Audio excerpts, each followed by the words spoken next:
What's going on, everybody? And welcome to Life's broadcast featuring your fucking people. That's right. I got the Star Wars dad John with me.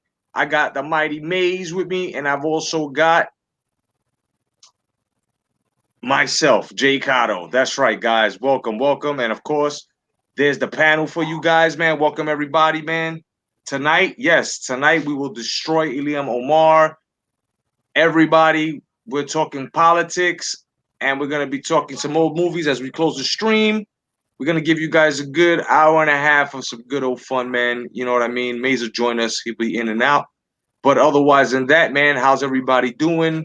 I'm glad that the world is basically not facing terrorists, one major terrorist, and I'm glad he's the fuck out of here. And John, give us some insight on this, brother. All right. If anybody here has any insight, it would be me. I've dealt with these motherfuckers, I don't know how many times on and off. Most people know the job that I did in the military. I was an interrogator, guys. So I know these crazy motherfuckers inside and out, pretty much how they think. I lived and breathed it for I don't know how damn long. Us taking out Shamali, or however the fuck you say this idiot's name. I think his name is Soleimani. Yeah, like I said, however the hell you say it, right? Fuck it, exactly.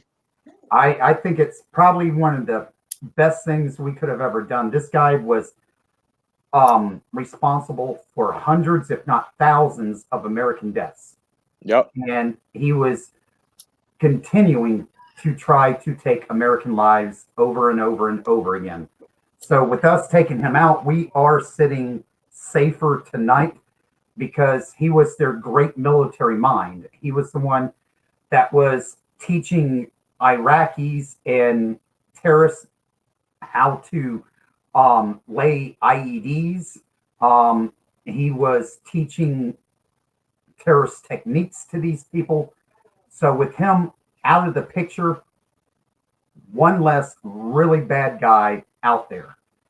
And Israel just took out 4 more of Iran's generals. Yep. So are we safe? You're damn right we're safer. Iran's economy right now is just utterly destroyed. Trump has put tariff after tariff on Iran, and whatever their dollar is going for like a half cent to every dollar that we have. Whew. It's that bad. Wow. People are they're starving. There's no work. And the country is in a state of collapse. It's absolutely in a state of collapse. But the one thing I worry about, in warfare, we always have loose munitions go one place or another. I'm not worried about friendly fire. Right. But Iran has 3 nuclear facilities. And if one bomb goes just stray enough, man, and it's able to open up a reactor. I don't know how much you know about nuclear physics and how nuclear power and plutonium and uranium work, but half-life just of uranium itself is 10,000 years. If it's a large enough dose, you get what's called nuclear winter. It gets up into the atmosphere and it contaminates everything, and the winds can drive it from one part of the world to another part of the world, man. And we'll have a fucking nuclear winter where it'll be hard for us to breathe. Our crops and vegetables will not grow the same. People will come up with all types of shit. Our food will be poisoned. Yep. People will start developing cancer. Yep. And that's low dosage of radiation. That's low dosage. Oh, yeah. If you had a nuclear explosion like Chernobyl, you get what's called a hot zone, where you cannot enter that zone for years. Yeah. Yeah. Fucking years, bro. And listen, I just want to say, Geraldo Rivera, fuck you. I saw exactly what you tried to do on Fox and Friends. You try to come out and say that this son of a bitch was our friend because they defeated who was it? ISIS. Let me tell you something. It's a regime. He did what he was supposed to do. Doesn't mean that they were our allies. Doesn't mean no. We were helping them fight. They were helping us fight. It's a fight. It was a fucking war. You calling them our friends, but yet these sons of bitches are giving us fucking pull from left and right when it comes to sanctions and you know what I mean. And you know, Geraldo Rivera, along with the rest of the fucking press, Don Lemon, everybody over CNN, MSNBC, fucking what's his name and his wife, Dumb and Dumber, Beavis and Butthead, them two, you know, Scarborough. I mean, all of you fucking people, you know, now, you know, Obama took out Osama. You guys threw a fucking block, a whole world party, right? Right? Oh, we finally got the tyrant. Oh, yes, right. This guy was doing basically the same shit at the time, possibly before Osama bin Laden. He was. He's been in power since like as a general since like 1986 or something. Exactly. So just because Trump did it and Trump is looking way better than any fucking president, even their president. And I'm sorry to tell you, but if you're a Democrat or you're watching even your presidents, you have to understand here that what they're doing is basically what someone would do when they want to smear a person. You know, you pull people to the side and you start spreading rumors. You start telling this person that that to me, and this and that to another person. And if you're feeble-minded and you're dumb, then this is exactly what you do. You start believing it, and when the person starts coming close to you and starts talking to you in a friendly manner, the way that they are, you start fucking believing what that person told you without even checking the facts and looking into this person yourself. Yeah. And that's what they're doing to Trump. That's what they're doing to us voters as well, calling us a fucking clan, calling us a fucking what do you call that? They're calling us a cult. Yeah. Get the fuck out of here. If anything, you guys are a cult because you're sacrificing fucking children. That's basically what full 9, you know what I'm saying? Abortion was that anyway. But full term fucking abortions, that's pure child sacrifice. You guys are Luciferians. We know what's going on. You guys are pedophiles. And you're not looking good. You're not looking good.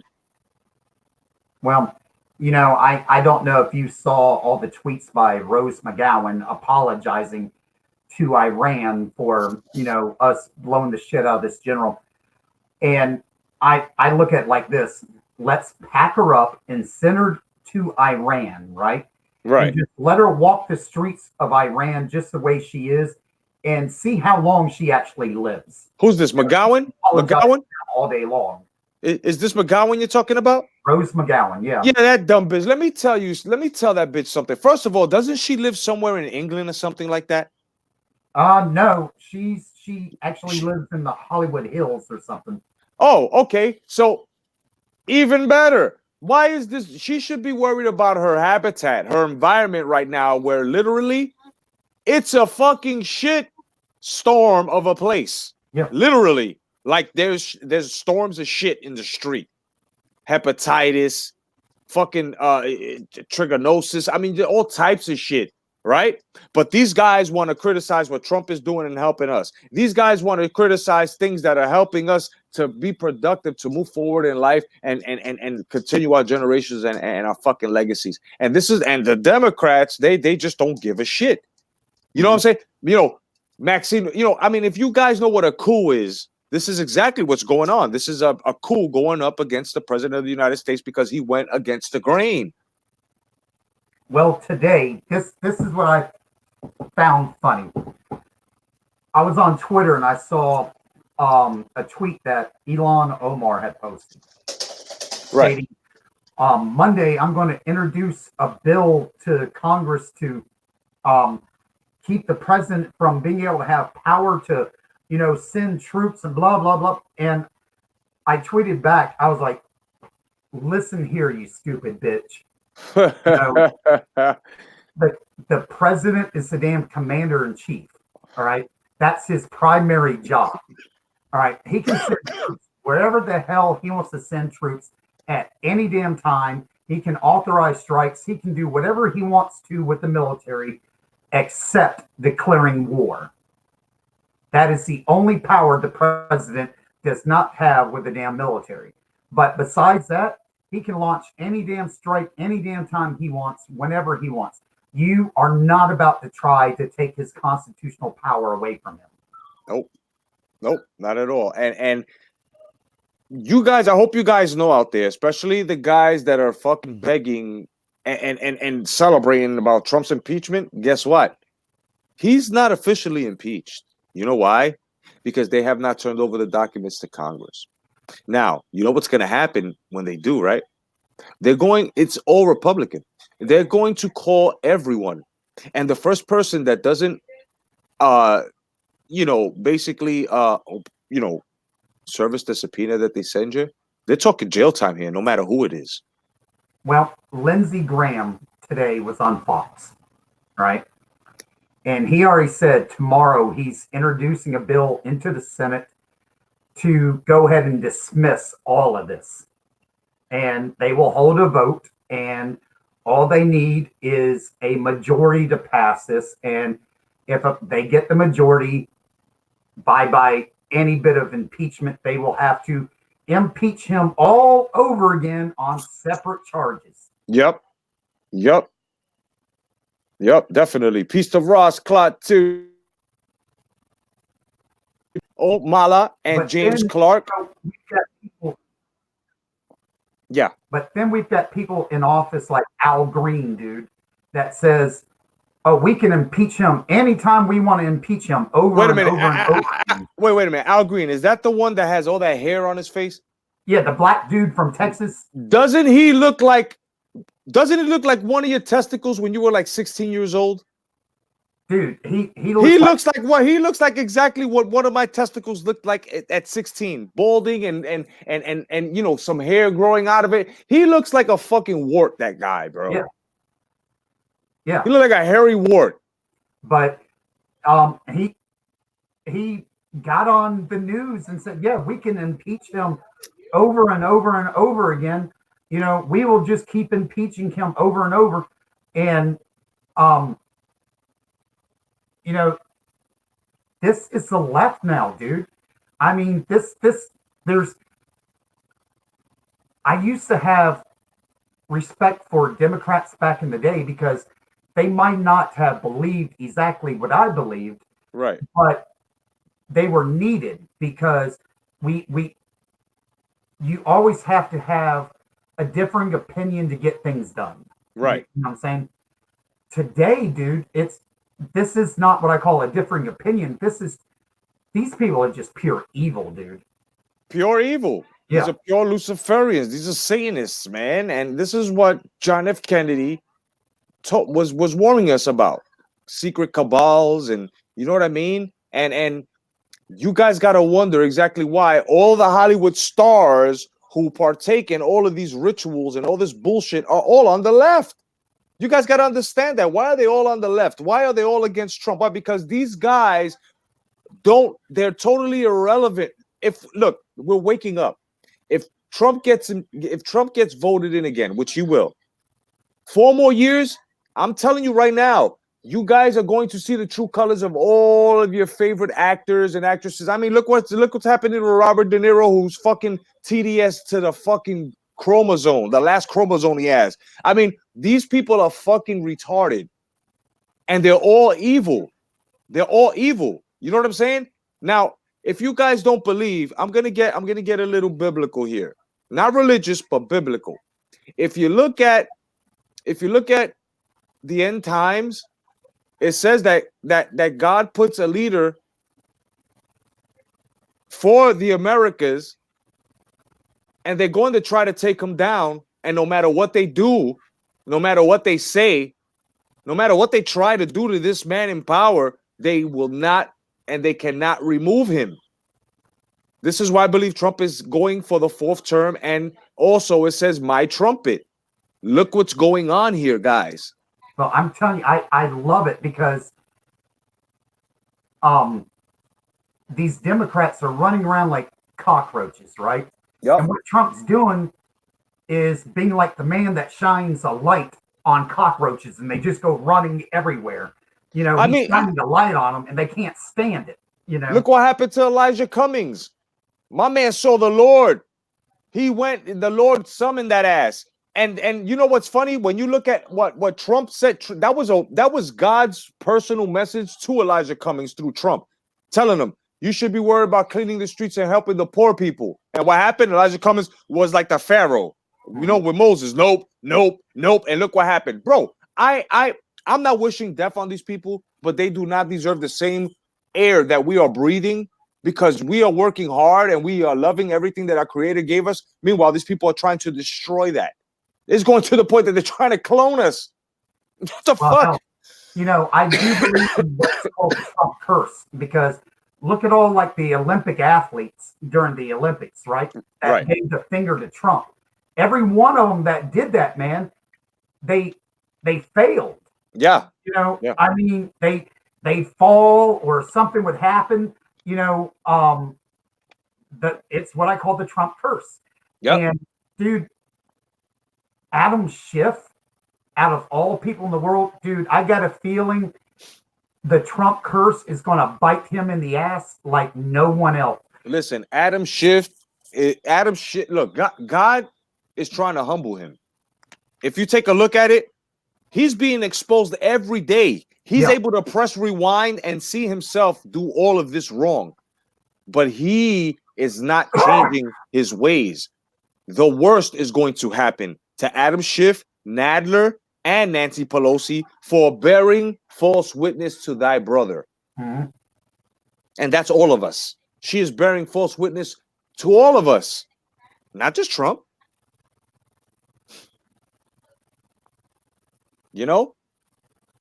Well, I'll tell you, man. I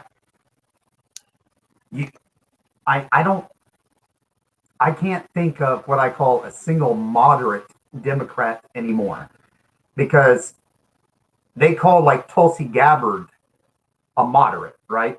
Right.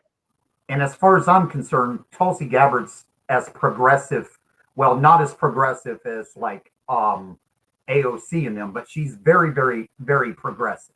Right. You know, and these people on the left, you know, at least with Tulsi Gabbard, I don't agree with her whatsoever, but she has enough sense where she can actually sit down and talk to people and debate and have a conversation. And I think that's a great thing, because if I had 10 people around me and we can sit around, talk and argue all night long, I'm great with that. Even if you hated everything I said, but we are able to talk about it, dude, you got my respect. But if you just shut your mind off, and you can't defend your views or you can't talk about it, I've got no respect for you. Yeah, I hear that. Yeah, definitely. I mean, you know, it's a conversation. You know what I mean? Even in a debate, we're supposed to hear each other out. Even in a quarrel, people still hear each other out. It's supposed to be back and forth. It's conversation, no matter how you do it. A quarrel or an argument is just a conversation at the 10th power, but it's still an exchange going back and forth with communication. So it's like these people just look. You know what I hate? It touches exactly what you're saying, John. What I hate as well is Nancy Pelosi coming out and the rest of these people talking about we're here to respect and protect the Constitution of the United States, when they're doing the fucking opposite. Every time they do this, they're doing the opposite. And I'm so sick of hearing no one is above the law. You know, I'm so sick of hearing it. You know, it's just a narrative of convenience. Adam Schiff should be sitting in prison right now for what he did to that journalist. And, you know, he abused his power by all those subpoenas for phone records when there was no cause for it. Right. And I want to throw in here just real quick before I go back to what I was doing.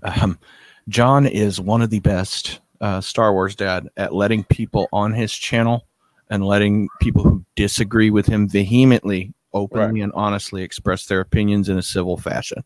Right. He has done it in the past, and I imagine he'll probably do more in the future someday. Oh yeah, definitely. You know, and it's just getting to the point that, you know, They're totally disrespecting everything. And you know, all of these news networks as well should be held for high treason, man. Yeah. Because they're working in cahoots with the left. As a matter of fact, I think it was, I forgot who it was. They released a whole fucking sheet of journalists that were given money to smear this propaganda. Yeah. You know what I'm saying? We're undergoing a fucking coup d'etat.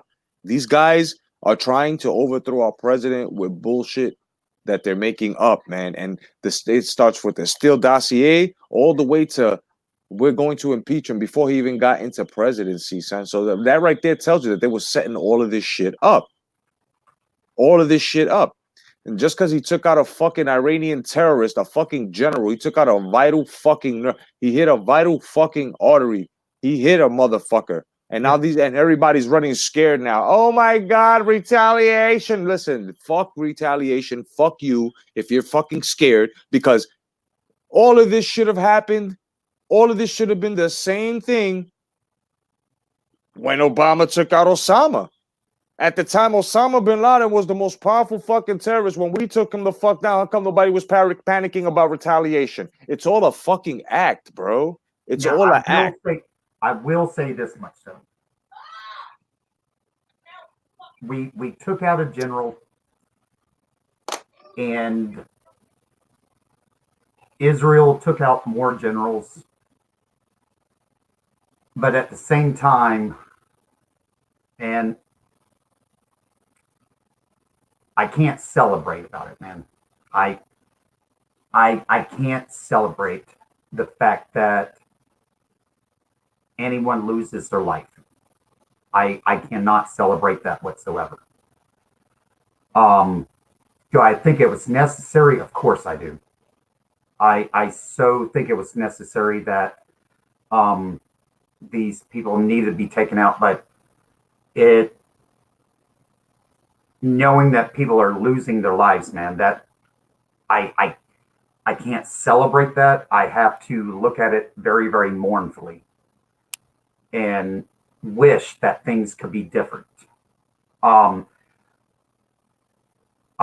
know me, I was a soldier for a long time, and we did many things, you know, as soldiers. But when you know that you're going to be in the shit, you never look forward to being in the shit. You never look forward to it at all. You don't look forward to the fact that you might have to pull the trigger on someone, at least anyone in their open mind. You know, if you're a sane person, you never ever want to have to worry about pulling trigger on someone. It's not something that we should, you know, celebrate. Yeah, that's something we shouldn't. You know, the news is giving us such false narratives and trying to brainwash people where Trump did a bad thing. Yeah. That they're holding the footage where half of Iran is celebrating in the streets because the son of a bitch is gone. Yeah. Yeah. You know what I mean? So all of this shit that you're going to hear, I'm telling you, man, you know, it's this world is evil. Yes, it is. But there's still good in it. There's a lot of good in this world, man. Yeah. You just have to look for them certain pockets and dig together in order to make a big fucking hole, in order to swallow the bullshit and uprise upon it. You know what I mean? Well, the thing is, you know, I might be one of the very few people that's ever on this channel that's actually been to Israel. I've been to Israel 4 times while I was in the military. Right. Dude, Israel don't play, dude. Israel does not freaking play. They've been defending their lands since they were established way back at the beginning of time. Yep. They do not play. They got a wall just around the majority of the damn country to keep everybody out, man. They talk about walling off our southern border. They got a wall that goes around just up the country, right? And this crap, you know, if they have a rocket come over the wall, do they retaliate with like F-16s for like one rocket? You know, they don't play, but they've been fighting. You know, you got this one Jewish Christian nation surrounded by Muslims all around them everywhere that just want to destroy them. You know, and why they can't live peacefully among each other, I have no clue. But you know, a lot of people might really get pissed off at me, but I look at the Muslim religion as the devil, you know, that is trying to destroy everything godly. But, you know, I'm probably going to catch a lot of heat for that, but that's the way I look at it. And everyone will have to forgive me because I do have a bad taste in my mouth from the things that I've seen when I was deployed, the things I went through, and what I saw these people do to people. So please forgive me, you know, if you get upset at me about, you know, my Muslim, you know, comments. I don't say this about every Muslim in the world. I'm talking about extremists. So with that being said, you know, man, we understand, bro. I mean, I'm happy that you put that out there. It's just, look, every religion has an evil side to it. You know what I'm saying? You know, you have the Bible thumping Christians who put you fucking down. Those are terrorists as well because they're terrorizing you because they want right. Then you have the good Christians who give you the choice of wanting to, you know, convert or not. The Catholics, look at the priests, the pedophiliacs within the priesthood, right? Then you have your honest priests, you know what I'm saying? Who are serving, right? It's in all religions. And we, you know, some of us and some of Americans that have, you know, undergone certain tragedies as to, you know, pedophilia and stuff like that with people going through the religion, they too have a bad taste in their mouth. You know, you have it through war and experiencing, you know, people using children and to blow people up, and you know what I mean. And my father said was the same way with the Buddhist religion simply because of Vietnam. You know what I mean? Yeah. He was the same way, you know, but he understood. He knew how, just like you know how to differentiate. Mm-hmm. You know what I mean? It doesn't make you any type of racist or any type of radical hater for the Muslim religion. It's just, you know, you had to combat and protect their soil and our soil against fucking extremists, people that were taking religion and twisting it around. And fucking trying to fucking, you know what I'm saying? Their ideology and trying to, you know, feed it to people as to this is what he wants you to do. This is, you have to kill for him. And you know what I mean? And I don't know of a God that wants us to do this. You understand? Who wants us to take our lives? I mean, from what we know, God gave us the gift of life. And we are to continue to keep giving.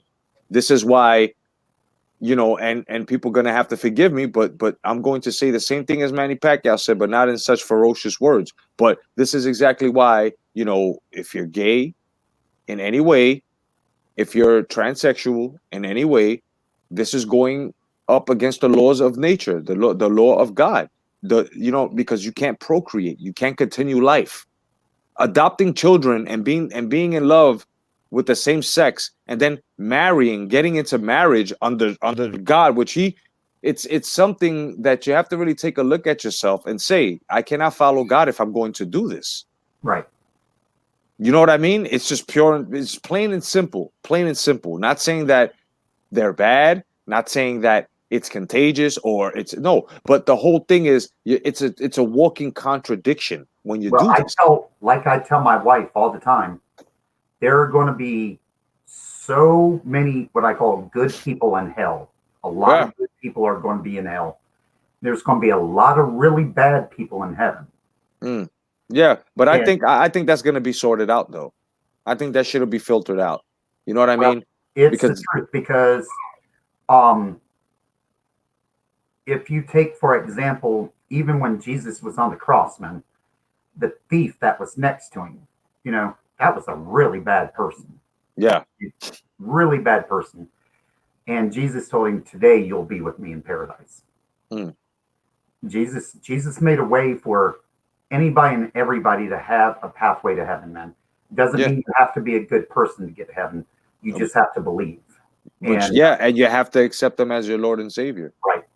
In your heart, you gotta feel that. You have to admit, and people don't understand. You have to let go, like totally let go, and put it in his hands. You just can't say I leave it in your hands and then be nervous about the shit 5 minutes later. You have to be in total comfort with it. Like, okay, you know what? I'm leaving this in that, and just sit back and just let him deal with it. Pray on it. Ask for strength on it. Don't ask for victory because he's gonna give you the victory, but you ask for strength to combat for the battle. You know, and you're absolutely right, John. You know, you're absolutely right. And like I said, I stand with you on that. I stand with you on that. And Americans stand with you on that. People that are going to run into this when it becomes a video, stand with you on that. There's two sides to everything, brother. There's two sides to everything. Yep. You know what I mean? You have a bad side. You have a good side. I have a bad side. You have a good side. It's just the decisions that we make and the people that we become, right? And who we surround ourselves with and the lessons that we take in our lives is exactly what builds our structure of character, right? And with character, people know your personality. And when you build that personality at the end, when you're gone, people are able to celebrate your life in a positive way.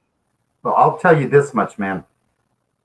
If you want to know a dude's character, all right, just about any man, and I say man, I'm not talking soy pussy. I'm talking a man. No betas, no betas. Go to his work and watch how he works.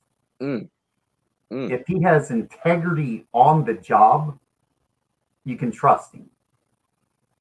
Because men, we put our entire stock in what we do. That's what we do. And if you have integrity on the job, you have integrity at home and just like anywhere else. Most of the time. Unless, you're a really fucked up person in the head, But now women put their stock in usually family, family first and foremost before anything, the husband, the kids, and then secondary comes the job and everything else. But today's world's starting to really change, man. Women are taking roles where they're starting to look like men. Bro, everything is like I think it was Maze that said the other what was it, yesterday's live day before yesterday's live stream. He came out and said that I think Jay's right, because I'm usually saying that they fucking did something in 2012 with the Hadron Collider. Mm-hmm. And the reason why I say the Mayans predicted this is because, see, people think that the Mayan, that circle with all these, that ain't no calendar. That's not a calendar. You know what that is? That's the Hadron Collider, bro. And all of that is the circuitry and stuff like that. And what these guys did, the Mayans were able to do, where they were able to make all the circuitry and the wires within that freaking Hadron Collider into fucking meanings of symbolism, right? And then they said that the end of the world will happen 2012. You notice 2012, this thing started coming out called the Mandela effect, where things started changing before people's eyes, right? Then after that, certain events started to erase, right? And it's only those. Peace to Hybrid 95. What's going on, brother? You know what I'm saying? Well, it's only certain. It's only us that, like you said, believe, right? It's only certain of us that believe that still are intact, that are still this year astronomically, dude. This is going to be something's going to happen this year because 2020, it's never happened before, but we have 3 blood moons in 1 year. 3 blood moons, all right? Yep. And we have 2 times of the year this year where all the planets line up interstellarly. Twice in 1 year. It usually takes like 75 to 80 years for all the planets to line up perpendicularly, you know what I'm saying? But it happens twice this year. Something funny's going on this year. What's going on? And the Mayans wouldn't have known what they were looking at. by the way. Exactly. I want to exactly. I always keep this point of view in mind when you talk about ancient civilizations making. I use this analogy: somebody writing the Book of Revelations, Yeah. which talks about giant grasshoppers stinging people. Yeah. What is somebody from the year 0 BC going to see an Apache helicopter as? Exactly. And A then giant shooting. goddamn grasshopper. Yep. And just shooting at them. You know, but my whole thing is, you know, these people were blessed with looking into things, you know, and like I said, that Hadron Collider, that's exactly what the Mayans tried to draw out. It's not a Mayan calendar. That is the they were trying to tell us that 2012 a lot of things were going to get wiped out, and this is why by 2012, I mean, you can say that I've got my fucking aluminum hat on, my aluminum foil hat on. You can say I'm a conspiracy theory, but these days conspiracy theory is equals the truth. And if you take a good look around you, shit has changed. Things are not the same. Everything is backwards. They have fucked with a lot of people's minds. It's like one person says something from that side, and then people, if you're feeble-minded and you don't believe, it's like you get sucked into it. This is what I mean about change. It wasn't this is what I feel. This is just my theory. This is how I feel. Why I feel the Mayans said it was the end of the world in 2012. It was going to happen because the end of that world, the end of the real world, the reality. Now it's on some fucking opposite prism shit where men are women, women are fucking men, bad is good is bad. Things that we remembered are being twisted, turned around right in front of our fucking face. People are seeing paranormal things that they've never seen before. It's like they ripped open a veil and they continue to rip open a veil that kept us, that was hidden from us to keep us safe, not from our curiosity, but from what the things that were there. Now things are going to come again. That's why people, I'm not speaking spiritually here or nothing, but you got to believe in something. If you're asking yourself, if you ever ask yourself where the fuck you come from, what's the meaning of life, what am I, you only got one thing to do, bro. You sit down and you take a look at the things that are going, you know what I'm saying? How they line us on how the moon is supposed to be away when the sun is up. But here in Florida, I can see it clear as day, 7 a.m., where you got the motherfucking moon here, the sun there, and you got the moon right across from there. But yet they teach us that if the sun is here, the moon must be down here. It's just that things are coming. The truth is coming. The truth is being told to us. You know what I mean? The truth is being shown, and you have to pay attention. If you don't pay attention, if you doubt everything, if you're one of those, I have to see to believe, and you're not feeling, then I don't know what to tell you. I'm gonna tell you about 2 years ago. No, bullshit. This was about maybe 5 years ago, before I got this house, right? With my wife, right before we got this house. We're living at a condominium here in Florida. And one day I felt so sad. I woke up and I was sad. And I was just sad. And all of a sudden I decided, you know what, let me relax. I rolled me a blunt, you know what I'm saying? Marijuana, and I smoked. And then I went and I took me a nice hot steam shower, and I stood on the shower, my hands on the wall, and all of a sudden I just started crying, and I just fell in a ball, and I started asking the Lord to forgive the world, man, to forgive everything. Like I felt the world's pain. Like it was something that I can't even explain, but I just broke down and started crying. I felt so much sorrow, so much pity, so much. Then in the back, I can hear cries and weeping. Like, you know what I mean? And this is why I always tell everybody, like, you know, you may look at people that speak like I do, like we're fucking weirdos, but if you take a look at what we've been speaking, everything has been coming to fruition. That's all I gotta say about that. I myself, I know beyond a shadow of a doubt that there is a God. I've seen too much to say that there is no God. Right. I think everyone remembers my story of I should be dead. I mean, I literally should be dead. I came running around a corner of a building, and I didn't even have BDUs on. I just had PTs on. Wow. And this 14-year-old kid turns blindside on me, dude. We're talking point blank range, 5 feet. Damn. And I hear the first crack come out of his AK, man. The crack. And I'm like, and I'm in mid stride, you know, I'm like, oh, I'm dead, you know. Yeah. And I hear 2 more.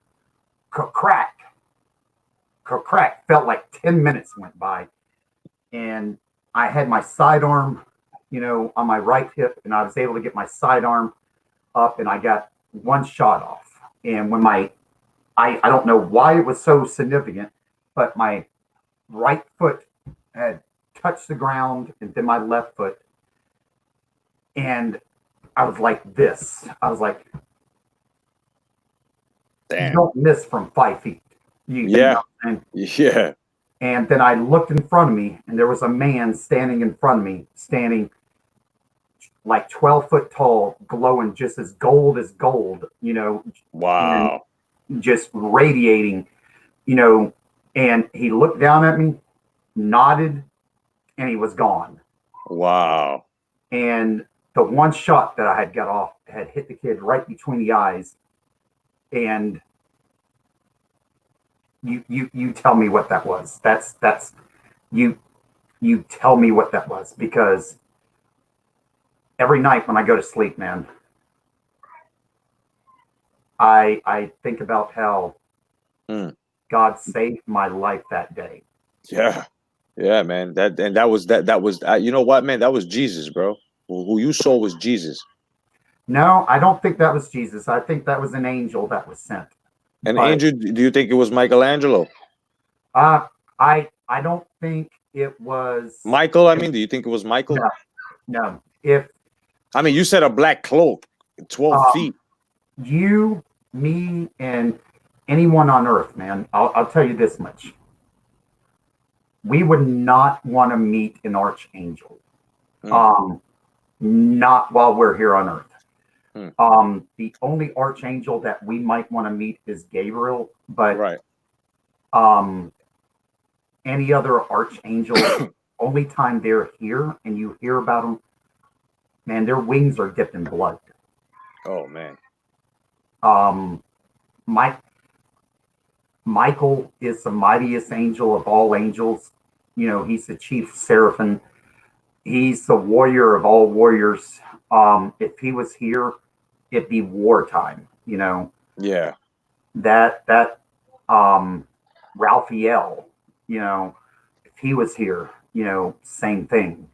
We would not want to meet archangels. But exactly why? Why? They would bring harm to us in human form? They wouldn't bring harm to us, but if they're here, there's something major going on. Absolutely major going on. Because, you know, Michael would not leave God's throne unless there was something very severe on earth that he was called here to earth for by God. Right. So, I mean, because even in the Bible, you do not see Michael leave heaven till he does battle with Satan. Because he does not leave heaven until he actually battles Satan himself, and he chains him and throws him in the pit. Yeah, we've got to, telling you, man. You know, and what's funny is that people don't understand as well. This is not a war of the physical. This is the war of the spiritual. Yeah. There's a spiritual war that's happening right now. This is exactly what's supposed to be going on. And, you know? Well, I'll tell you, some of the techniques I used for interrogation while we were there too, you know, if I needed information like ASAP, you know, I kept a den of pigs, you know, in the back of our compound, and I would bring a pig in and slaughter a pig, you know, in front of the people I needed information from. I'd pull out my sidearm, dip my bullets in the blood of the pigs, load my sidearm, and put a gun to their head and say, "You're either going to tell me what you know or you're not. That's okay. I'll send you to hell right now." Yeah. Because they believed, you know. That, the swine, yeah. And these people, man,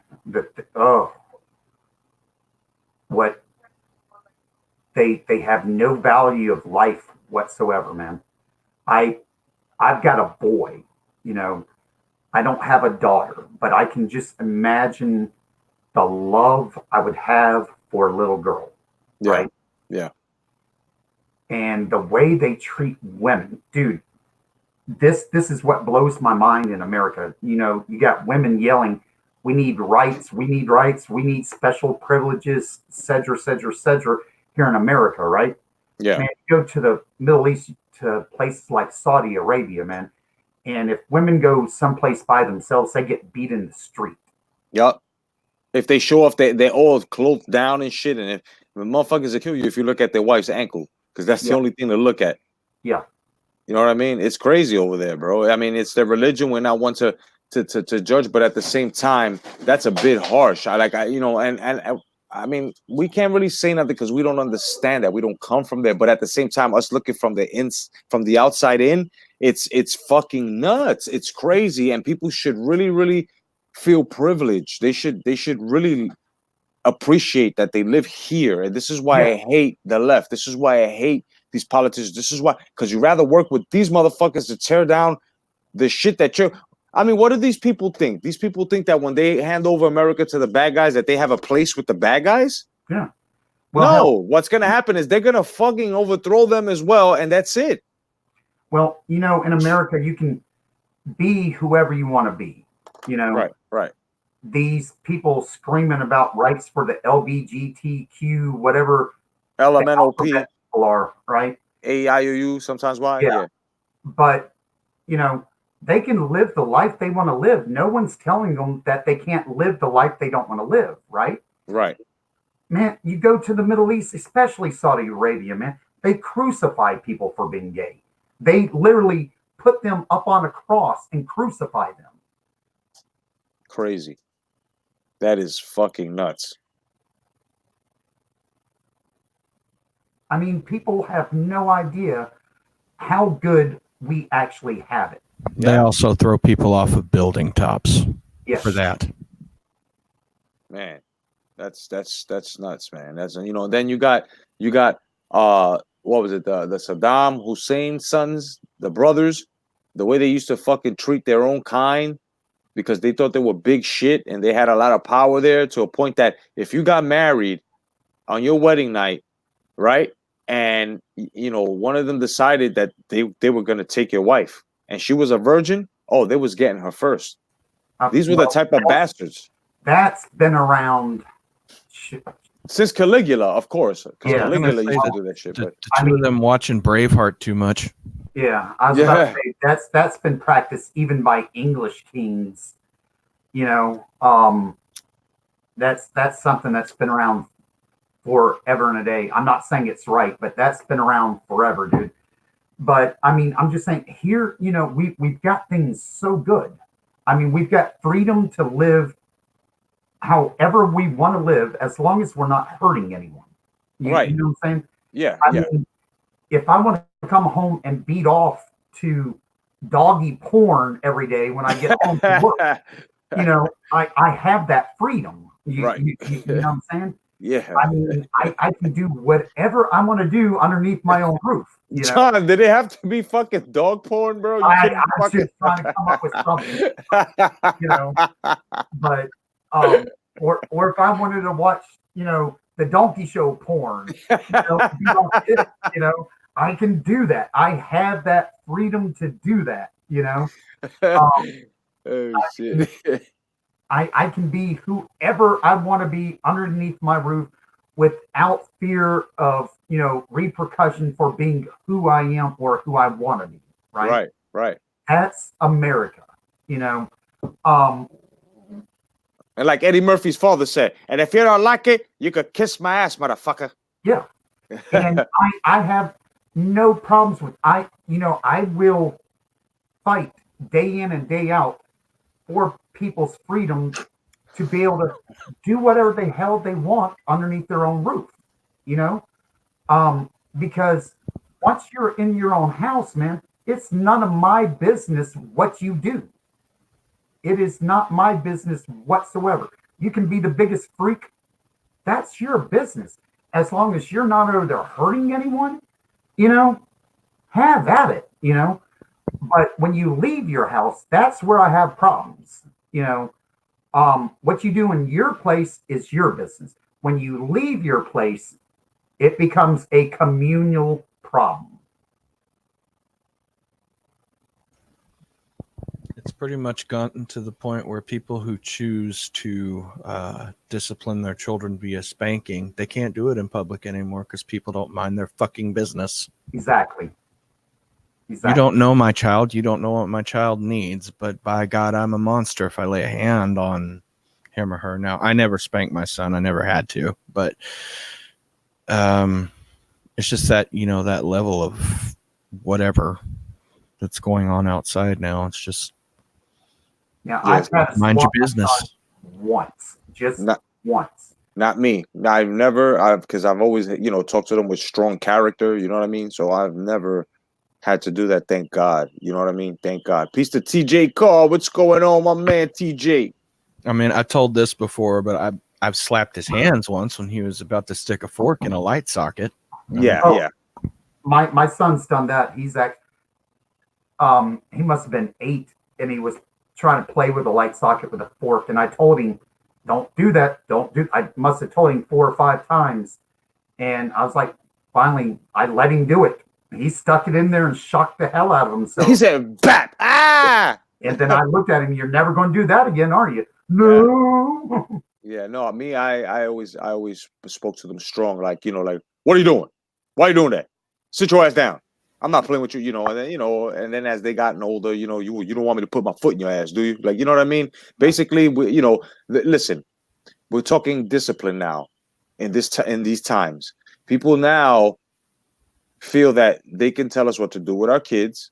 If we put our hands on our kids over disciplinary action, they feel like they can take our kids just to make a mighty dollar. This system, you know, with child services and stuff like that, they love when there's drama with kids in the house because they'll take your kids, they'll put them in a home, you know, they'll give them to someone else will get benefits and stuff off your kid, and then they'll get money because they're giving benefits. Just like if you get locked up and you go to prison, off your ass, they're getting $1,000 to $2,500 a day for your ass being in fucking jail. This is why it's a fucking business and you must be careful. But back to what I was saying with discipline with children, let me tell you guys something, and I'm speaking to the men. If you must put your foot up your kid's ass, let me bring the camera closer. Let me bring the camera closer here. If you must put your foot up your kid's ass under disciplinary action, then do that shit. Don't go overboard. Of course not. But you do what you must. You let motherfuckers know that this is my child, and the only influence this child will have will be mine because it's a positive influence. It's because I'm having my child go forward, not backwards, not left, not right. The only time they're going left and right on their straight path is to dodge you sons of bitches that are coming with the bullshit. You know what I mean? You talk to your girls if you have baby girls and shit. When they get older, if you as a man, you put your daughters up on the game of a man, on how a man tricks them to get into bed, how a man tricks them and games them to get pussy. You know what I'm saying? Even to get a lick of a tit from them. You know what I mean? You put your daughters on, and and as a man with your experience, you tell your sons, if you have sons, the game on how a man's supposed to take over on heartbreak, how they deal with heartbreak, how to treat a woman. You know what I'm saying? All types of women that are gonna come to them. You gotta school your kids. You gotta outfit your kids. You know what I'm saying?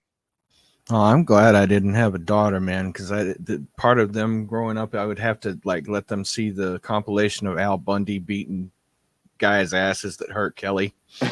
Yeah.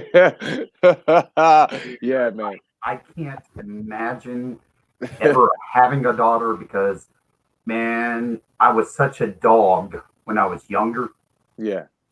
And it almost feels like if I had a daughter, it would be God's way of getting back at me for the things I did when I was young. You're lucky. But you know what? Now you can teach your son how to be a gentleman. Now you can teach your son. Exactly. You know what I'm saying? Not to walk on the dark side. This is what I do. You know what I'm saying? My boy right now, he's 18. You know what I mean? He's got his his girlfriend that he says in a year and a half he's gonna propose to her. And I like that because he's giving it longevity. He wants to see how long. If she can hit that goal of a year and a half, he's gonna propose to her. And she don't even know that. You know what I'm saying? So I'm very proud of my son, as well as him finishing high school and enrolling himself into college next year. Yeah. As well as going to learn how to produce for music. So he's doing his thing. You know what I mean? And that's because I've always was there. See, fathers have to definitely be there.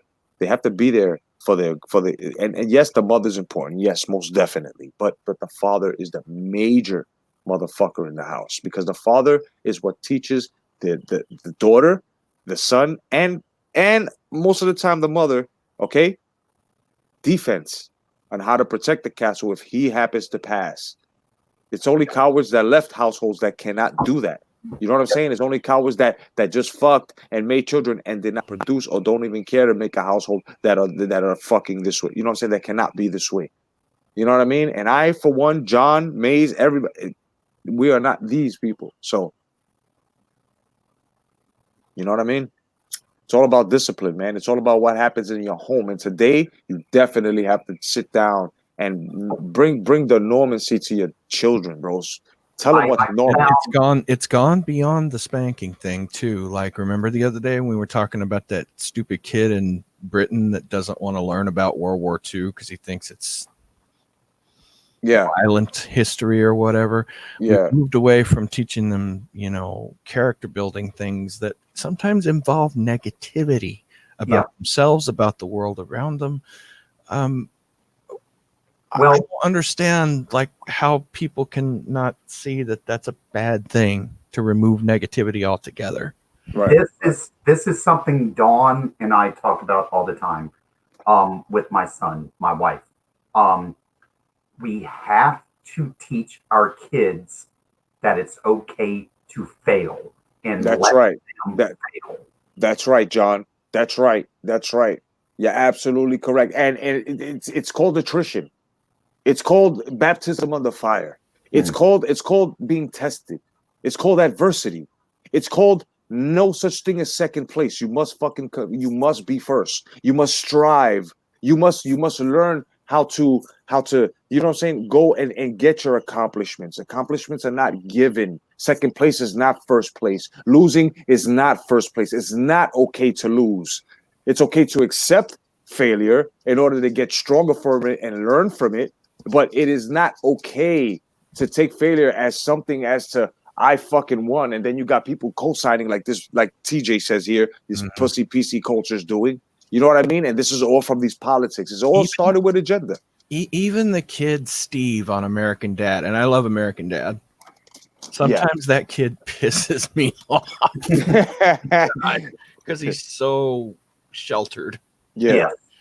Stan like can't do anything to teach him a lesson half the time. Yeah. But parenting, the best way I put parenting, man, it is a fine balance between love and discipline. That's what parenting is. A fine line between love and discipline, because just because your son or daughter wants something doesn't mean they have to get whatever it is they want. There's times to reward your children and there's times to hold back and not let them get what they want. There's times to discipline the shit out of them, and there's times where it's time to just sit down and talk with them and just hear them.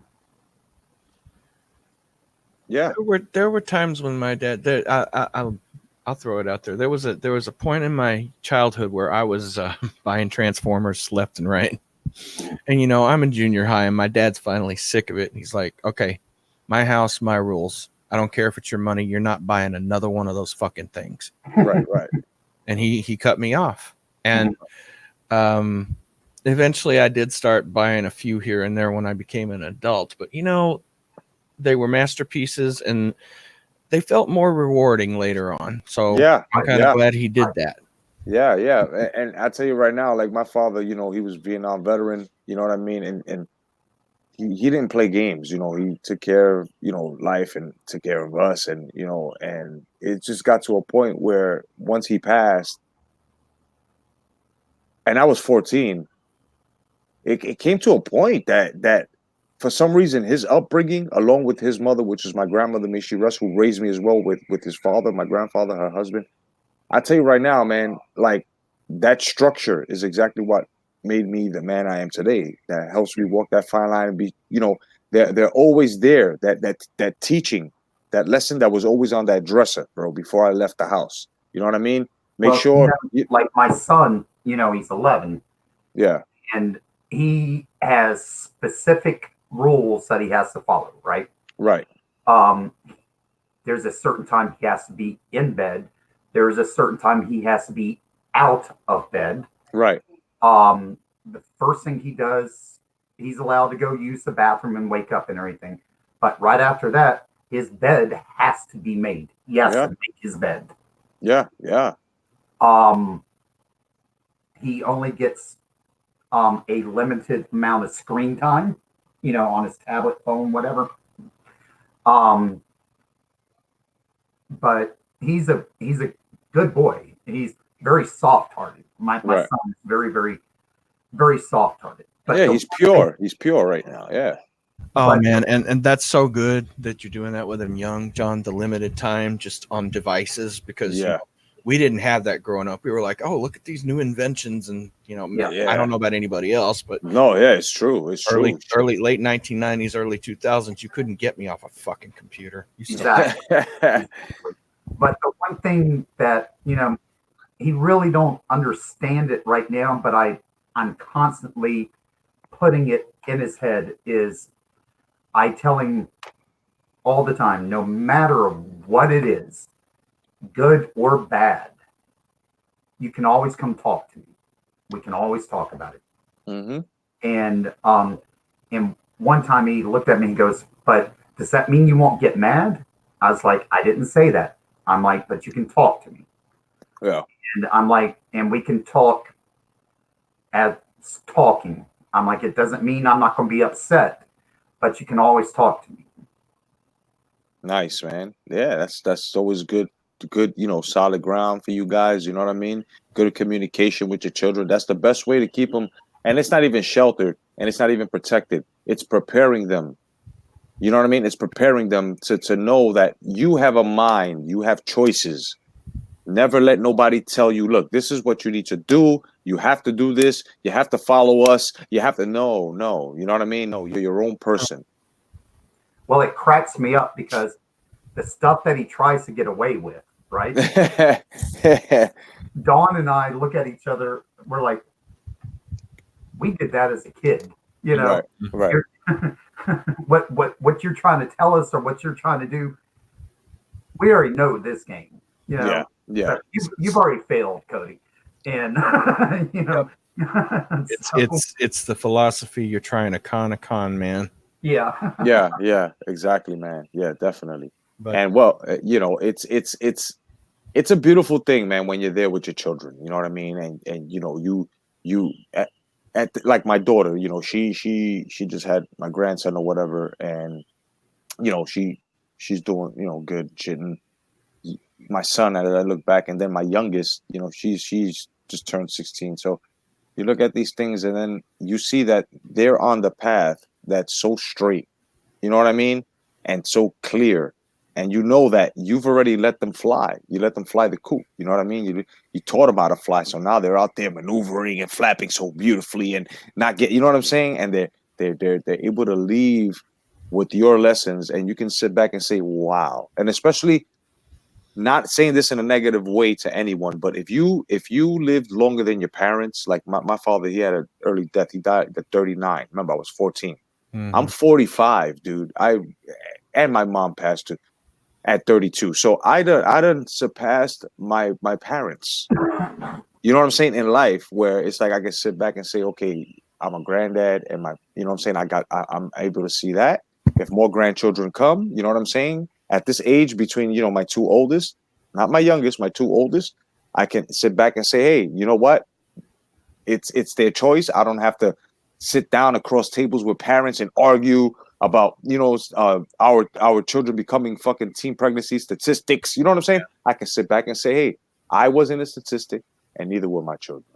We're good. Straying from the topic a little bit, I've been doing that shit since my mid 30s. Yeah. Like age 37, I'm like, I outlived Stevie Ray Vaughan. Age 41, I'm like, I outlived John Lennon. Age 43, I'm like, I outlived Elvis. Holy shit. Hell, Dawn and I, the other night we were sitting on the couch, and I was like, I never in my life thought I would make it to my age right now. I never thought I would be 45, 46 years old, Right. And I looked at Dawn, I was like, do you remember when we were teenagers and how old we thought being this old was?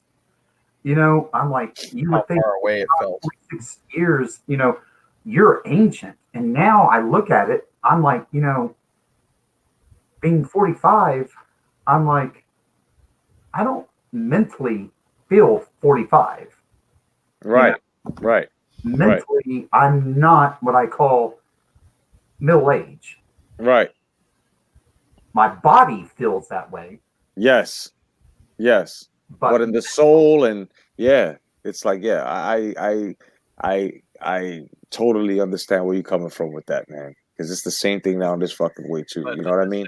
At the same time, we also realize we are very disconnected from younger people too. Yes. Oh yeah. Even though we still feel like we relate to all our generation. I'm sure our parents and grandparents went through this like change too. Yeah, but the thing is that we were always respectful of our elders. And how were we? Of course, with manners, and morals, but also, let's just say in music, right, in movies, and we always added a piece of their culture to ours because they led the way, right? They're innovators. You notice in this fucking bullshit PC culture, they don't want to do that with our era or the era before us. Nope. They're just like, we started everything. This is how they're fucking acting. Like a bunch of fucking kids that need to be put over the knee and hit with an iron glove over the fucking ass. I remember in third grade, that Christmas holiday, we learned about Kwanzaa, we learned about Hanukkah, we learned about Saint Nicholas, and just the whole history of the entire holiday. That just the basic stuff, right? And cultural learning about other cultures, it was celebrated. Yeah. Right. You think a third grade class would handle that today that way? Even when I go into the grocery store, right, I might have like a little 19, 20-year-old girl, working the register, and I can't help it, but I still look at her and say, yes, ma'am, and no, ma'am. Right. You know? Yeah. I mean, we grew up with respect. I mean, and Maze, you were raised in Texas, so you definitely know what it means to say yes, ma'am, and no, ma'am. I will never address a police officer as anything other than sir or officer. Same Yep. here. Yep. Same here. Yeah. And that's something I teach my son too about police. Now I will say, Jay, you and your family members, you probably have it worse with police than we do. I'll say that. Right. But my son, I teach him, if police say anything to you, you don't talk back. If you're in a car, you put your hands straight forward. Yep. You just speak to them with respect and do what they say. Not get yourself shot. Yeah. Yep. And I don't. This kind of goes hand in hand with that a little bit. Like this day and age. The other day I was watching just people get thrown off of airplanes. Now, I'm not saying all of them. Well, I'm not saying that there might not be one or two cases, but what is it with people and their belligerence on a fucking airplane? When you're on an airplane, you don't have any rights. Yeah. The the captain in the cockpit is king of the sky in your life for a good 2 to 5 hours. Yeah. And you just have to suck it up. Yep. I mean, it's not that bad because you're on a plane for a very limited amount of time. Depending where you're going. I mean, but it cannot be that bad that you can't just suck it up for a limited amount of time and get off that damn plane. John, you'd be surprised that there are people in this world that if you just ask them, can you grab that for me with a please at the end or at the beginning, they'll look at you like you're not my father. Fuck you. Like, you know, if they don't tell you that, they'll look at you that way or give you an attitude in that fashion. And that's what the problem is, authority. Like, what the fuck? If there was no such thing as authority, then we will all be out here like fucking savages. Mm-hmm. There has to be some type of fucking order. Yeah. And Hybrid 95, that takes me straight into Chris Rock's that skit he did about when he's talking about having your hands on the wheel when the cop pulls up, and it was shut the fuck up. That was the one. Yep. Like, and then they're like, don't do this, and then they had the guy get out of the car and start yelling at the cop, what the fuck you want, motherfucker? Oh, it was how not to get your ass beat by the police. That's what it was. Yeah, that shit was fucking crazy, man. Well, guys, listen, we got about 20 more minutes before we close because we're gonna give you a nice, hour and a half, of course, and of course we've got responsibilities in the morning. But let's talk some old school movies, man, while we're here, man. You know what I'm saying? Let's close it out on a positive note as well. You know what I'm saying? But before we do, want to thank each and every one of y'all for joining the new broadcast. FR with Craig as well, as soon as their schedule's free. But of course, once in a while we'll be sending out the link so some of you guys can join us and kick it with us here on Life's broadcast, because it is also your fucking life. But we wanted to talk some old school fucking movies, and I was telling you guys the other day I was watching Cannonball Run 1 and 2, and I think that the outtakes are fucking brilliant. To this fucking day, them shits make you laugh like no other. And sometimes I find myself, as of late, I've been just going back to just that part, just the outtakes, the ending of it, just to see Dom DeLuise laugh and Burt Reynolds and watch Burt Reynolds smack the shit out of him. Because that's the funniest part about it. He smacks somebody, he's laughing, don't hit me. And he's like, I'm not going to hit you. Bow! He's like, oh, and it's just the funniest shit. It's hilarious, bro. And do you know that fucking Frank Sinatra got paid $15 million for just doing those two fucking scenes in Cannonball Run 2, which was... Did you finally get the amount? Yeah, 15 million. 15 million, bro. 15 fucking $million for just... And those, they were 5 seconds each scene. That's a sign of respect in the community he was in, and maybe a little bit of fear. Yeah, I was about to say that because, he knew Philly Boom Bots in them, Well, it's funny you mentioned Cannonball Run. Dawn and I watched a few weeks ago, and I actually love it. And I am not a musical person at all. I am not into musicals, but we sat down and watched again the best little whorehouse in Texas. Oh, that's the shit, bro. Dolly Parton and fucking Burt Reynolds, that's the shit. I need to go back and see that again. That's the shit, bro. Yeah. I like that movie. That movie and fucking Rhinestone with Sylvester Stallone and Dolly Parton. That shit is hilarious. But yeah, the music in that movie is phenomenal. But I will say this much. As far as musicals go, I give it an A+ stamp. Rock of Ages. Rock of Ages? Yes. Okay. How about Little Shops of Horror? I was just about to bring that up because I was going to ask if y'all have ever seen the alternate ending to that movie. Oh, guys, don't shoot me. Wait, don't shoot me. You know what movie I haven't seen that's a cult classic? Don't shoot me. The Rocky Horror Picture Show. You know why? You know what? Yeah. You know why? Because I stay away from movies that deal with trannish situations like that.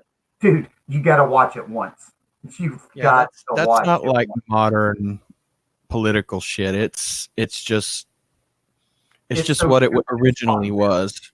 It's Yeah. Tim Curry in drag, dude. Yeah, it's so stupid. Yo, I didn't even watch Tu Wong Fu, that bullshit with Patrick Swayze and I didn't watch that because they dressed up like men. Like I can't rock with shit like that. I just can't see that. It'll get me mad. But I gotta say, Rock of Ages, okay, Julian Huff, okay, you can't get any hotter than Julian Huff, right? Then Diego, whatever his name is, the guy that plays the lead next to her. All right. You've got the entire movie is nothing but rock music from the 80s, dude. Nice. I mean, it is. I mean the title itself is self-explanatory. Rock Dude, of Ages. You've got to stream it, man. Yeah. I'm telling you, this is one you will absolutely love. Definitely. And then another one, because I'm all about my rock, dude. But if you love Rock of Ages, you've got to see Rockstar with Mark Wahlberg. Oh yeah, with Jennifer Aniston. Yep. Yeah, that was pretty rad. And another fucking, it was like a musical, but it was a movie. That shit with Streets of Fire. Streets of Fire with Diane Lane. Remember? And then they made part 2 to that, Eddie and the Cruisers. I bet you Maze can agree with me on this one. On the dark side. Oh yeah. Ever Rent. Rent was fucking deep because everybody was involved. Everybody was involved in shit. Well, John Bon Jovi wrote some of the music for that too. Yeah. For Rent? Yep. Yeah. I didn't know that. Okay. In the private chat, you can watch it after the stream. I put the alternate ending to Little Shop of Horrors in there. Okay, freebies. It's really horrific. It actually bombed test audiences, so they put the cutesy little happy ending in the film that we know. Also, regarding Little Shop of Horrors, I had a big crush on Tisha Campbell back in the day. She was in that movie. Oh man, how about House Party 1 and 2? Them shits were fucking crazy. Those House Party movies were wild, bro. Martin Lawrence actually, that was his breakout role. Besides him being on Do the Right Thing, which is another great fucking movie. The motherfucker, the batteries. That shit was fucking classic, man. But Martin Lawrence came out with the character Bilal. His breath used to stink and shit, and he used to be the DJ and shit, and he got famous for that role. And after that, he just blew up. And Martin the TV show came out and shit. But those Kid and Play movies, man, them things were fucking classics for my generation growing up. Like in our late teens and shit. You know what I'm saying? 17, 18, 19. You know what I mean? Dude, I'll tell you who I miss is Bernie Mac, dude. Bernie Mac. I ain't scared of you, motherfuckers. Yeah, man. He did that little dance with the music in his early act. I tell you, a movie that I love, because I love the original Airplane movie. I loved Airplane 2. Yeah. Oh man, that shit is like when everybody lined up and shit to smack the shit out that bitch. I was panicking. One that gets thrown under the carpet, swept under the carpet, is Johnny Dangerously. Oh, you fucking ice holes. Oh, I love that movie. Fucking ice hole with Michael Keaton and I think Mary Lou Retton was in it. Yo, Maze, check it. He says, you shouldn't hit me. My sister hit me. Oh yeah, Joe Piscopo. Once. Yo, that was the fucking mob. And all of the fucking mobsters live right next door to each other, literally. Like they would. Dude, one of the best comedies of all time. And talking about early 80s, dude. National Lampoon's Vacation, the original. Oh man, of course, bro. Of course. That shit was fucking hilarious, bro. Uncle Buck was another fucking hilarious fucking movie as well, because it was National Lampoon's. Did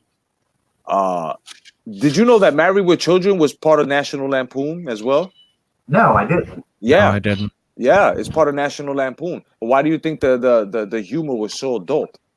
It was just like, it was just like, getting those adult humors and shit where the women would come in with just enough for you to imagine that they were naked. You know what I mean? Shit like that. Like if you opened up a Mad magazine, it was the same adult humor. It was like, you know, all those are all National Lampoon owned. Now I gotta say, did you ever see the movie Grown Ups 1 and 2? Yes.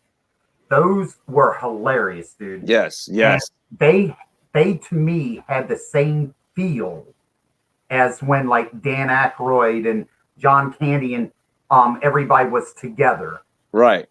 Those 5 of them to me had the same feel of back in the 80s when, you know, you had all 4 or 5 of those comedians in the same movie together, you know, which is saying a lot. Yeah, it's saying a lot as well. Hell yeah. Fucking Stripes. Remember Stripes? Yes. Boom chugga lugga lugga. Yeah. Boom chaka laka laka. He goes, and that's a fact, Jack. So what were y'all doing? We were training, sir. What kind of training? Army training, sir. Yep, I remember Stir Crazy. We some bad motherfuckers. They walking through the jail and shit because they got Miller. He's like, just hold it up. So we some bad motherfuckers. That's right, man. And Richard Pryor did a whole bit about that film in Sunset Strip. Yes, but there was a. I'm sorry. Go ahead, man. He's talking about how, man, all these beautiful brothers in the joint, man, they should be out there helping the masses. And I talked to the brothers, and then 6 weeks later, I was like, thank God we got penitentiaries.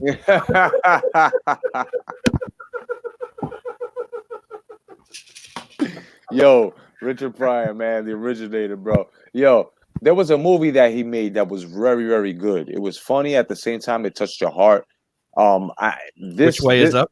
I love that movie. No, it was something where it just his range of acting. I never knew he can be that serious. It was I don't know the name. I forgot the name of it, but he was on parole. His parole officer made him drive his fiance, who used to teach these special children, these children that had like special type of mental problems, and they were going away to a ranch or whatever, and he had to be the bus driver in order for him to finish his parole. No, I forgot. And the movie in it was Richard Pryor and Cicely Tyson. I forgot the name of that fucking movie. That was an excellent movie. I don't even think I saw that one. Yeah, he was on parole. Bustin' Loose. Bustin' Loose. There we go. That fucking movie right there, bro. Oh man, bro, that's a beautiful fucking movie. And The Toy, yes, with Jackie Gleason. That's my fucking movie. The Toy. It's U.S., not U.S. It's U.S., not U.S. Yo, man, we had the awesome movies, bro. The fucking great movies, man. Who here remembers? Let's take it to a little bit of comic book. The fucking Toxic Waste Avenger. Oh God, yes. I mean, that was way early. So bad, I remember. Cheesy, naked chicks, and these chicks were like blondes, like the real typical California blondes with big tits and you know, porn scenes. But they weren't porn scenes. They were like sort of like dry humping scenes and shit with their tops off in locker rooms. Like they gave you these fantasies with cheerleaders and shit, right? I had to look it up. The monster in the movie, he looks a lot like that the guy from Goonies. From the Goonies, yeah. Yeah, hey you guys, Sloth. Yeah. Let's bring one video game up that cannot be released today, man. Go ahead. And that would be Duke Nukem. Oh, I thought you were gonna say Custer's Revenge. Yo, Duke Nukem was the shit, bro. That was my shit. Yeah. Third person perspective. You got motherfuckers across the street. You see his back. Oh shit! So you came out the shotgun. Oh, that's a shit, bro. That dude's voice got used a lot to troll people online. Yeah. Balls of steel. Yeah. Oh yeah. I remember they would bring that series back, but they won't.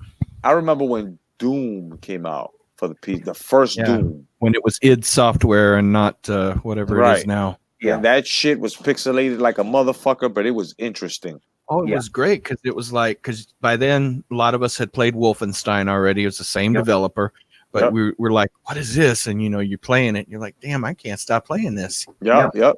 Hell yeah. Yo, Revenge of the Nerds was great, man. All three of them, bro. My dude was Booger. Booger would take the fucking pisses of hell, bro. This guy would be there pissing for a half hour, dog. I remember. This is bullshit. I want Bush. Pan down. You got Bush. Oh man, I'm gonna wait for John to come back so I could fucking name this series. That was great. It was epic. It was an epic series, man, and it was good. If you were in your early teens, you had to watch that shit at night on HBO, like when your parents went to sleep, and you had to really sneak to watch it. You know what I mean? And I'm talking the series I'm talking about now that John's back was Porky's. Oh, dude. Porky's and Porky's Revenge, bro. Awesome, dude. She's coming for it. She's almost there. Oh my god, bro. Oh shit, bro. Yo, boogie boogie, boogie boogie boogie, boogie boogie boogie boogie. That shit never gets old, bro. Yo, I gotta watch some Porgies tonight, bro. Yo, but Wendy was always she was proper. Yeah, because she had the nice waist with it. You know what I'm saying? She just had that. It was just her teeth, like she looked like Shirley Duvall. You know, in the teeth and shit. Like she just had, but she was alright. And what else do we have? What else do we have, man?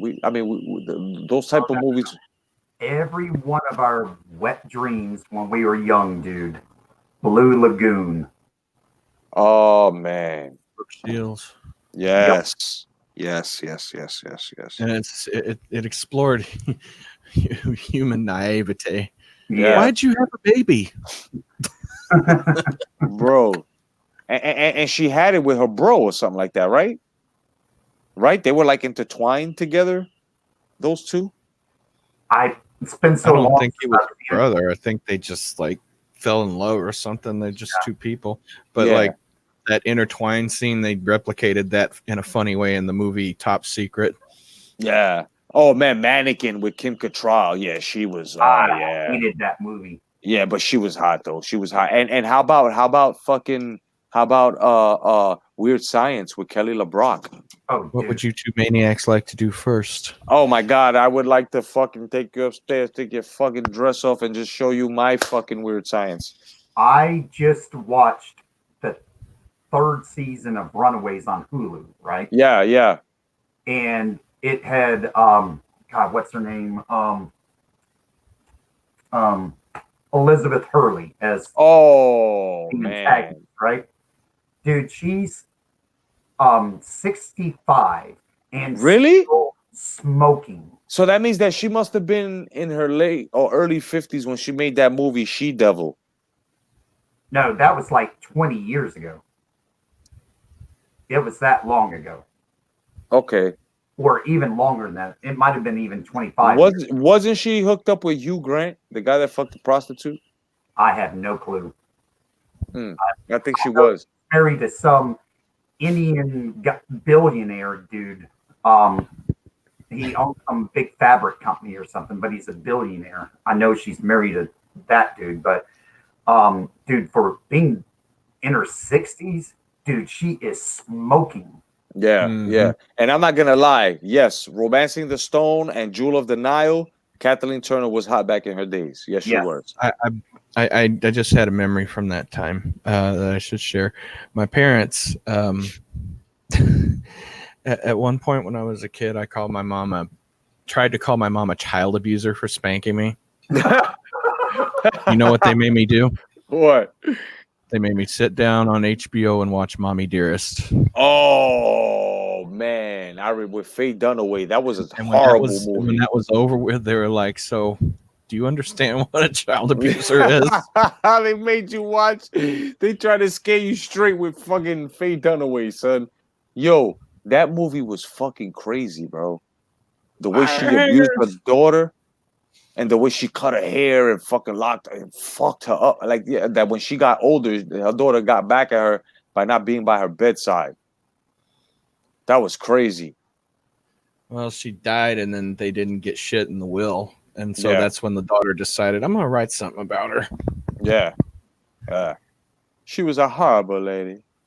That was one of those movies that HBO would run over and over and Yeah, over when I was a that. kid. Yeah, that romancing the stone. Romancing the Stone, A Revenge of the fucking Nerds. Crocodile Dundee. Crocodile Dundee was one of them as well.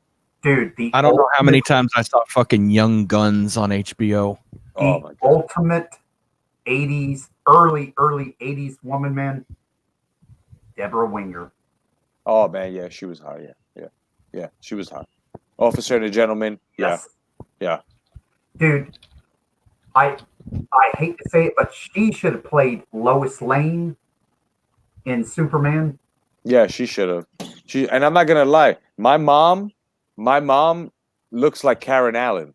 Mhm. My mom used to look like Karen Allen. She looked just like Karen Allen. Same hair, freckles in the same place, same structure. It's crazy. My mom looked like Karen Allen. My father looked like Jimi Hendrix. She wasn't in many of those movies, Karen Ellen, like major. She was in like Indiana Jones and then Starman. Yeah. Remember? Dude, don't even get me started on Starman because I hate that movie. it was my 9th birthday, right? I will never forget this. I've never been so pissed off. My dad asked me what I wanted for my birthday. He was having a birthday party for me, right? And he was getting some videos and asked me what movies I wanted. And I said, I wanted Star Wars, right? Oh shit. He came home with Starman. Oh, he got you the Made in Taiwan. And parents didn't know any better. With Jeff Bridges. Ew. And he thought, well, it's some dude in stars.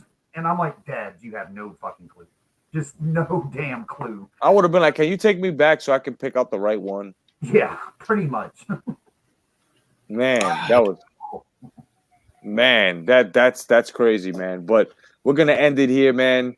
I hope you guys enjoyed it, man. We'd like to thank everybody that joined us, man, in the chat. You guys are great. Of course, we'll be coming back with episode 2. And of course, we're gonna be ending it with movies that we used to grow up on, of course, on every episode. But next time, man, we're gonna have some awesome topics for you guys as well. And hopefully the whole panel will be here. But John, Maze, everybody, God bless. Stay vigilant. May your week be great. And remember, man, wash your ass. God bless, guys. See you, man. Later.